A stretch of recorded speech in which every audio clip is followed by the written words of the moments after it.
attention to this now. Over the last couple of weeks, the city of Johannesburg has had low pressure water supply, and this is in some parts of the city, and some areas absolutely no water at all. The Johannesburg Mayor Thapelo Amad has blamed rainwater and the issue of vandalism of water infrastructure for the water woes. Well, Ahmad says they're looking for a solution to be independent from rainwater. We'll find out exactly what that entails. We'll speak now to the mayor himself, Executive Mayor of Johannesburg, Thapelo Amad, and sitting alongside him is Johannesburg Water's Managing Director, Ntshavheni Mukwevho. Gentlemen, to both of you, thank you very much for your time and good morning. Thank you for joining us here. Mr. Mayor, let me start with you. How many water tankers are out there roaming the streets of Johannesburg today? It's 28. Good morning, Date Mkambi, yes, and the viewers at home. It's 28 water tankers roaming in the streets of Johannesburg. It's not only the water tanks, it's also stationary or static tanks that are placed in various areas. But however, in terms of JoJo tanks, which are static, there's an element of vandalism and there's an element of theft because they are being stolen away when they are empty. So what we did is to bring or deploy the roving water tanks that are moving the areas. And when we find that in some areas that, because the disruption, it's just a disruption. It doesn't mean that entirely the city of Johannesburg doesn't have water. It's a water outage. It's just a disruption. It goes and it comes. So when it comes into certain areas, then we deploy the very same roving tanks into areas that are highly affected so that we can bring capacity into those areas. Yeah. I know you've blamed rainwater. We're going to get into those nitty-gritties in a moment. Let's bring in Mr. Mukwevho here. Technical expertise. I want to start with those static tanks. The mayor talks about them being vandalized, and I'm not sure, can't remember what the other issue is, but theft. Yes. My biggest worry, though, is that, yes, I suppose it's a good idea for you to go and plonk a JoJo tank outside a particular facility, but is there someone looking after it overnight? Because some people with ill intentions can come and just contaminate that water, and that becomes unsafe for drinking. Thanks, Collie, and good morning to you and to viewers out there. Look, we really rely on community as well. We work very closely with communities wherever we are deploying the alternative water, which is in the form of water tanks as well as the stationary tanks. Yes, some of them, we find them, we've placed them within the premises, especially if we are supplying at the old age home and so on. But there are those that we place them on the street itself. And what we do is more to rely on the community, of course, and the awareness that we run to make sure that nothing happens on those tanks. That can't be a safety measure, Mr. Mukwevho, by any stretch of the imagination. It's a JoJo tank that is just placed on a pavement. Any passerby, as I say, can simply just, to spite the community, drop something in there and everybody is sick. That can't be safe. Yes, we do understand the concern that we are raising, Toli. But of course, there are many awareness that we run on the community so that if there's anything that is suspected can be raised with us. And we believe that up to so far, those measures have worked, where we have made those awareness to the community so that we work together. Well, we cross fingers that no such thing does happen. Mr. Mayor? Yes, sir. You're blaming rainwater for these water disruptions. Explain why. Look, we are not playing a blame game. What we are doing is that there's a lack of communications from the rainwater. We are not blaming it entirely. What we are requesting from the rainwater is to have a coordinated approach on how do they communicate. Because remember, the residents do not know who's the rainwater. They are our service provider as the city. We buy water from them. But if there's an issue, like yesterday we had a press briefing, they were supposed to have been there. Because ours is to also respect the intergovernmental relations so that we have a coordinated approach in serving our residents. What differs in context is that Mr. Mukwevho is here with me. So on local government, they interact with politicians on a day-to-day basis. The oversight is there on a day-to-day basis. But on a national level, the contents are different in terms of how, when, and how do they do the oversight. It's not a blame game. We are saying we want to work together. We want to resolve the issue, because as the city of Johannesburg, the crisis is not mainly with us, but what we are pleading with the rainwater is that let's get together and find a way to communicate with the residents so that we disseminate an adequate information out there, so that councillors that are mainly in the opposition shouldn't play politics to coerce people and play cheap politics. I'll tell you why I'm saying this. I'll explain. This is a plight, right? And it's a serious plight, and it's a human rights issue. So councillors would be with me on site, you know, in the absence of the communities. Immediately when I leave, they go on Twitter, they create videos, and then they talk badly, they talk ill about the executive mayor who doesn't care about the people, and the executive mayor who doesn't have a solution. And I can assure you that in those particular areas, they do not even have mass disruption of water. It's only a day or two, and Joburg Water is working tirelessly on the ground to ensure that there's adequate water that is provided or pumped into their taps. Let me tease out the elements that you say rainwater cannot be blamed for alone. So where do you, as the city, fall short? Where do we fall short is that we just need to have a communication watertight between us and rainwater. So that, remember, there's an issue of confidence from the residents, right? The residents would say, no, you are giving us parallel communications and we're not sure who's talking the truth between you and rainwater. So we need to have a watertight or coordinated approach on how do we disseminate the information to the residents. For argument's sake, let's say, for an example, right, let's say we take a blame as Joburg Water. The residents also has to play a part. I've never seen in a day where a resident who's ill, who goes to the doctor and they tell the doctor what to do, right, because these are professionals. If we bring the technicians on site, these are professionals, they need to be equally respected, so that when they disseminate the information, it also has to be trusted in as much as we trust our medical practitioners. Mr. Mukwevho, surely this goes deeper than just a mere lack of communication. That's important indeed for us as residents to be able to plan our lives better in the midst of this crisis. But surely it's not just communications. How about infrastructure in Johannesburg? How would you describe it? Yes, we do invest in water infrastructure continuously in Johannesburg. If I can share with you some numbers, on annual basis, the city invests about R1 billion on water infrastructure, water service rather infrastructure, because it includes also the sewer infrastructure. Yes, it's not enough. We need to do much more, and there are many plans that we have in place where we are looking at various alternatives or making sure that we can be able to mobilize the required capital that can be able to help us to do various projects that we want to do across the city. But coming back to this specific one, Toli, because I think it will be very important that I bring some context to say what are we dealing with here. The city itself, indeed, there are two specific areas mainly that have been affected mainly in the past 10 weeks. And in the past 10 weeks, one area was affected more than the other. This is the area around just west, the west side of the inner city. This is around Brixton, Crosby, and so on.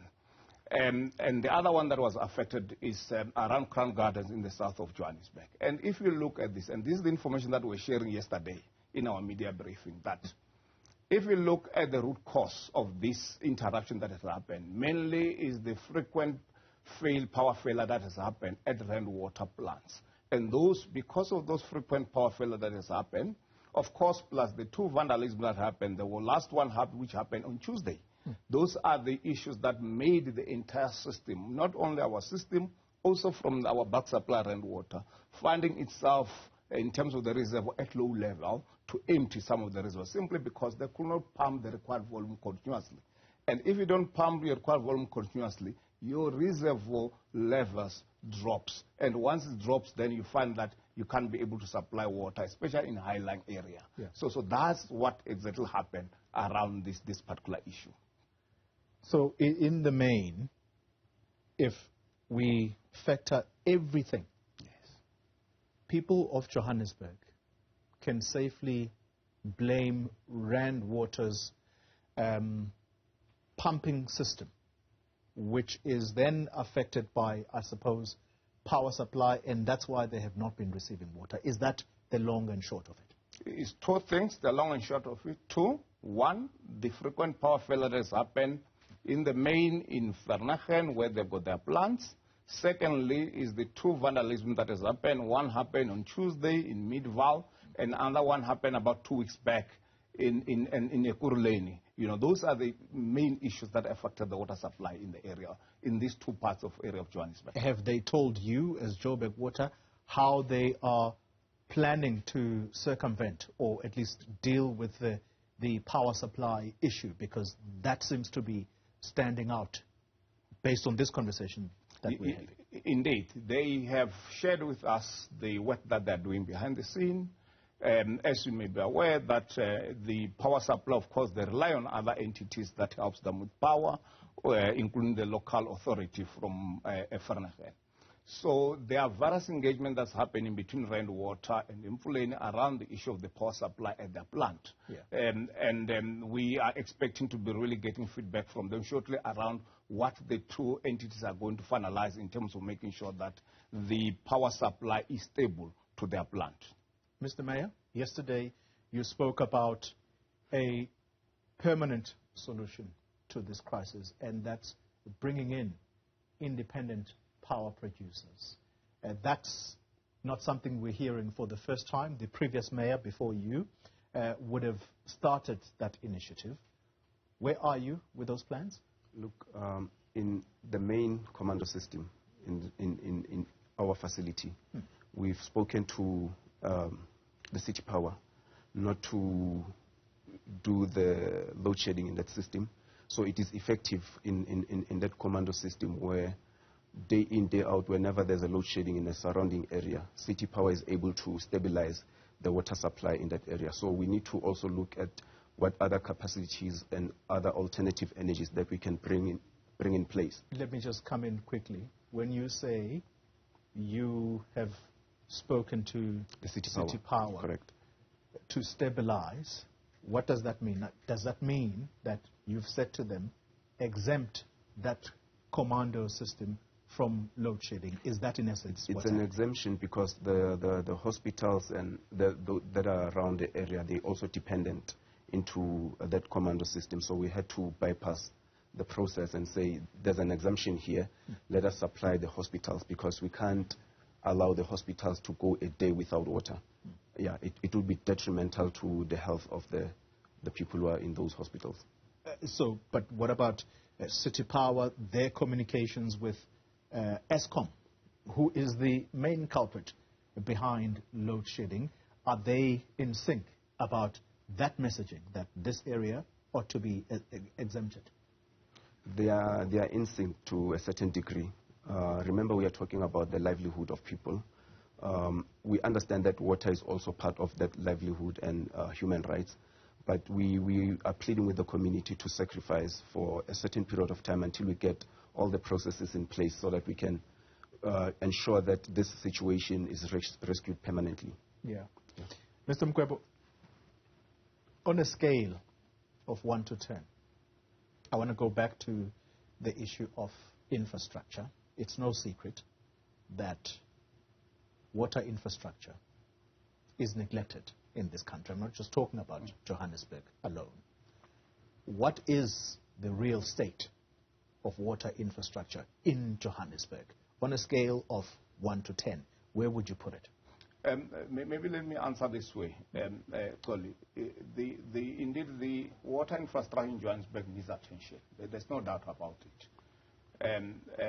How much attention? In the sense that if you look at the backlog that stands currently, I mean, these numbers are on record. We put them in our annual report and so on. We have a backlog of about 24 billion in terms of investment that's required. And if you look at in the next 10 years what we need to do, we need to be investing about 29 billion in terms of renewing our assets that we have across the city.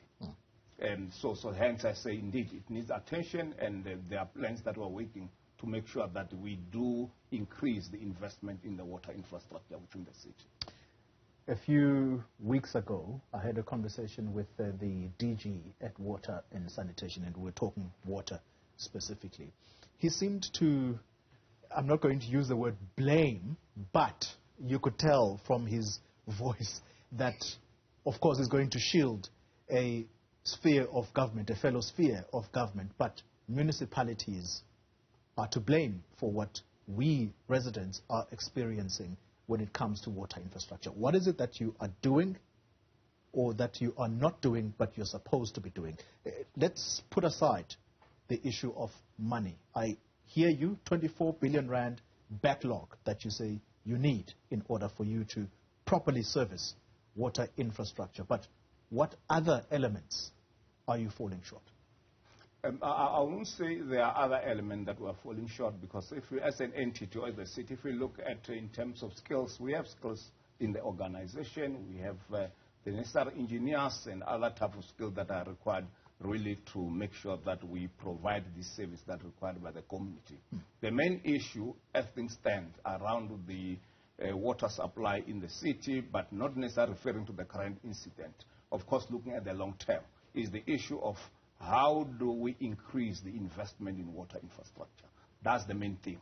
And as I said, there are various issues that we're working on, which involves also looking at the opportunity where we can be able to bring private sector and around certain aspects that we believe private sector can be able to bring capital. I'll tell you why I'm going to press you a little bit on this. Water experts, such as Professor Anthony Turton, they are of the firm view that it's simply the failure to manage the system. And I suppose that includes maintenance, where we really are in South Africa. That's the biggest issue. Do you agree with him or not, that it is a failure to manage these water systems? We have water. Yes, it's not an infinite resource, but we do have it, and we have it in huge amounts. I mean, just look at the amount of rainfall we have received. But if you're not managing it as you should, that's the problem. Perhaps the problem is a skill set as well. How are you doing on that score? The skill set, I won't really agree on the part of skill set, especially in Johannesburg, and I'll explain to you why. In terms of management, in terms of management of water, of infrastructure, the key issues that we lack, and this is not only Johannesburg, across the country, in the main, is the issue around renewal of assets. Because that goes as part of management of water systems. Because these pipes that we put on the ground, the plants that we have, those plants, they're able to run up to a certain point. You need to make sure that you renew them according to what's required in terms of the standard. You need to make sure that you replace them whenever they're due, because otherwise we are not going to be able to have an asset that's performing optimally or efficiently if we don't renew it. Yeah. So that's the key issue that goes to the management. Yes, and I won't deny that, of course, there could be in other parts of the country where skills is an issue as well. Yeah. But on our case, the main issue that we need to be focusing on, we're focusing on, is to say, how do we get to a point where we renew these assets on an ongoing basis as required? So just so I have you on the record, Johannesburg is not lacking when it comes to expertise. No. In the management of water? No. Johannesburg is not lacking when it comes to expertise of management of water. Mr. Mayor, I have to conclude with you on this note, though. Yeah. There's been lots that's been said. I'm not sure whether you've finished your 100 days in office yet, but the title of a puppet mayor doesn't sit well with me as a resident of Johannesburg. I'd like to have a mayor that sits in front of me and I have confidence in him. Do you agree with that description, that you are a puppet mayor that is completely out of his depth? Look, those are opinions. People are entitled to their opinions. The least that they could do, remember the opposition, they used to piggyback on the issue of corruption. In the absence of corruption, they have nothing against me. The only thing that they could do is to attack my personality. So it's their opinion and they're entitled to it. I'm in no liberty to enter into those politics. But I'm an incumbent mayor. I'm voted by council. I'm the mayor that is leading the city of Johannesburg. Thapelo Amad, thank you very much for your time. And Mr. Mukwevho, let me thank you very much for your time. So that's the sum total of the situation in Johannesburg when it comes to water. There are other issues that I would love for you, Mr. Mayor, to come and address in the way that you have done. I think we've at least given the residents some perspective around what's going on. 100%. But just in parting short, the issue that I would like to agree with the MD to a certain degree is that there's also an issue of immigration in our city, in as much as we are saying we have capacity internally.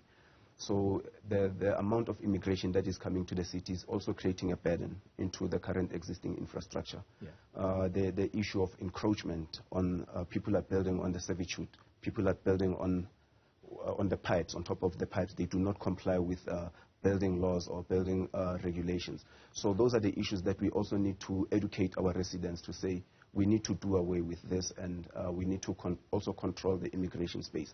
Thank you. As I conclude, thank you. All right. Immigration is a particular challenge. We will talk about that when you have time, when you have time to come around here. Thank you very much. Those are the officials from the city of Johannesburg, led by the mayor himself, the man on your screen, Thapelo Amad.